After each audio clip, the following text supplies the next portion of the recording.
Hello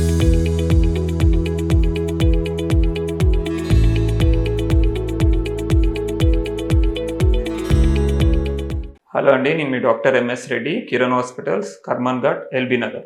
so next discharge కనుక తీసుకుంటే అంటే మోషన్ వెళ్ళే భాగం దగ్గర ఎప్పుడు ఏదో కారడము, మనం పని చేసుకుంటూ ఉంటే ఎక్కువసేపు కూర్చుంటే కింద ఏదో కారినట్టు అండర్ గార్మెంట్స్ అంతా పచ్చిగా అయిపోవడము, కొంచెం అంతా కింద పచ్చి పచ్చిగా అనిపించడము, స్మెల్ రావడము, ఇవన్నీ ప్రాబ్లమ్స్ ఉంటాయి అన్నమాట. సో డిశ్చార్జ్, సో ఇది యూజువల్గా డిశ్చార్జ్ అనేది classical feature of fistula. So ఈ ఫిస్టులాలో ఖచ్చితంగా డిశ్చార్జ్ అనేది ఉంటుంది మనకు. 100% ఫిస్టులాలో డిశ్చార్జ్తోనే ప్రజెంట్ అవుతుంది పేషెంట్ మనకు. నెక్స్ట్ కనుక తీసుకున్నాం అనుకోండి, ఏజ్ గ్రూప్ అది ఇప్పుడు మనం చూసినామంటే ఈ పైల్స్ అనేవి ఇప్పుడు ఇంతకుముందు నేను యూజువల్గా నా మెడిసిన్ చదివేటప్పుడు చాలామంది మనకు ఆల్మోస్ట్ ఒక 50-45+ వాళ్ళకి చూసేటోండి. అంటే ఈ పైల్స్ ప్రాబ్లం, మోషన్ పోయే దగ్గర చిన్న ద్రాక్ష గింజలాగా స్వెల్లింగ్ రావడము, విపరీతమైన కొంచెం బ్లీడింగ్ లాగా రావడము, మాస్ పర్ రెక్టమ్ అంటాం అనమాట. అంటే మన కింద గడ్డలాగా రావడం, ఇవన్నీ యూజువల్గా పెద్దవాళ్ళకు అంటే ఒక 40-45 దాటిన వాళ్ళకి చూస్తున్నాం. కానీ ఇప్పుడు వచ్చే జనరేషన్లో ఏంటంటే ఈవెన్ 15-18 ఇయర్స్ వాళ్ళు కూడా కింద మోషన్ వెళ్ళే దగ్గర పైల్స్తో వస్తున్నారు, చాలామంది వస్తున్నారు. ఇవన్నీ చూస్తే దీనికి అన్నిటికీ ఏముంటుందంటే వాళ్ళు తినే డైటరీ హ్యాబిట్స్, అంటే ఫుడ్ హ్యాబిట్స్.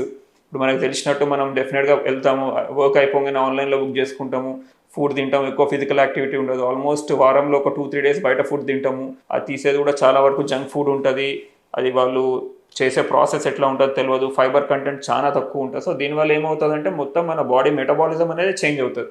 సో చాలామంది యంగర్ ఏజ్ గ్రూప్ వాళ్ళు, ఈవెన్ 15 ఇయర్స్ 18 ఇయర్స్ వాళ్ళు కూడా మోషన్ పోయే ద్వారం దగ్గర చిన్న స్వెల్లింగ్ వస్తుంది, అనీమియాతో బ్లీడింగ్ అవుతుంది, కేసెస్తో ప్రజెంట్ అవుతున్నారు. సో ఆ ఏజ్ గ్రూప్ వచ్చిన వాళ్ళకు డెఫినెట్గా వాళ్ళకు మెడికల్ మేనేజ్మెంట్, అంటే మనకు ప్రాపర్ డైట్ తీసుకోవడము, చిన్నగా ఏమైనా ఇన్ఫెక్షన్ ఉంటే దానికి ఒక స్మాల్ కోర్స్ ఆఫ్ యాంటీబయాటిక్స్ చేయడం, దీంతో చాలా మటుకు రిజాల్వ్ అయిపోతూ ఉంటుంది. అదే పెద్దవాళ్ళకి వచ్చినారనుకోండి, ఒక 45+ వాళ్ళకి వచ్చిందంటే ఒక్కసారి ఖచ్చితంగా ఎగ్జామిన్ చేసుకొని డెఫినెట్గా మోర్ దాన్ 45 ఉందంటే అట్లీస్ట్ లైఫ్లో ఒక్కసారైనా కొలనోస్కోపీ ఖచ్చితంగా చేసుకోమని అడ్వైజ్ చేస్తాం. ఎందుకంటే మనకు కొలనోస్కోపీ చేసుకుంటే పెద్ద వేగులో ఉన్న డిఫరెంట్ ప్రాబ్లమ్స్ అన్నీ మనకు బయటపడతాయి.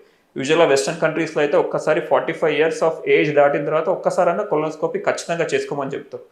సో యూజువల్గా 45 తర్వాత కింద ఈ మోషన్ పోయే ద్వారం దగ్గర ఏమైనా ప్రాబ్లమ్స్ ఉన్నాయంటే డెఫినెట్గా I would suggest colonoscopy or sigmoidoscopy at least. అది చేసుకోవడం వల్ల ఏంటంటే మనకి ఏమైనా చిన్న problems, just simple medication or dietary changes చేసుకుంటే ప్రాబ్లమ్స్ వెంటనే రిజాల్వ్ చేసుకోవచ్చు. అలానే మేజర్ ప్రాబ్లమ్స్ లైక్ క్యాన్సర్, ఇప్పుడు ఏమైనా క్యాన్సర్ గ్రోత్ ఉంది అనుకోండి, మనకు యూజువల్గా ఏం సిమ్టమ్స్ తెలియదు. ఇవన్నీ ఎప్పుడు మనకు తెలుస్తాయి అంటే కొలనోస్కోపీ చేసినప్పుడు లోపల ఏమైనా మాస్ ఉంది, లేదంటే స్ట్రిక్చర్ ఉంది, అల్సర్స్ ఉన్నాయి, పాలిప్స్ ఉన్నాయి, ఇవన్నీ ఉన్నప్పుడు ఏంటంటే అప్పటికప్పుడు మనం కొలనోస్కోపీతో బయాప్సీ కూడా తీసి దాన్ని హిస్టోపెథాలజీ కనుక పంపిస్తే అది ఎలాంటి ప్రాబ్లం అయినా మనకు తెలిసే అవకాశం ఉంటుంది. దాన్ని బట్టి ఫర్దర్ మేనేజ్మెంట్ అనేది మనం ప్రొసీడ్ కావచ్చు. సో డెఫినెట్గా కొలనోస్కోపీ చాలా తక్కువ మంది చేయించుకుంటారు మన దగ్గర కూడా కొలనోస్కోపీ. కానీ అవసరం ఉన్న వాళ్ళకు, 45 ఇయర్స్ పైబడిన వాళ్ళకు లైఫ్లో అట్లీస్ట్ ఒక్కసారన్నా ఖచ్చితంగా కొలనోస్కోపీ చేసుకోవాలి. సో ఎందుకంటే ఈ ప్రాబ్లమ్స్ అన్ని ఎర్లీ స్టేజ్లో తెలుస్తాయి. సింపుల్ ఇంటర్వెన్షన్, సింపుల్ ట్రీట్మెంట్తో చాలా వరకు క్యూర్ అయిపోతాయి. ప్లస్ మేజర్ ఏమన్నా మిస్ అవుతున్నాం అనే డౌట్ కూడా లేకుండా మనం క్లియర్ చేసుకోవచ్చు.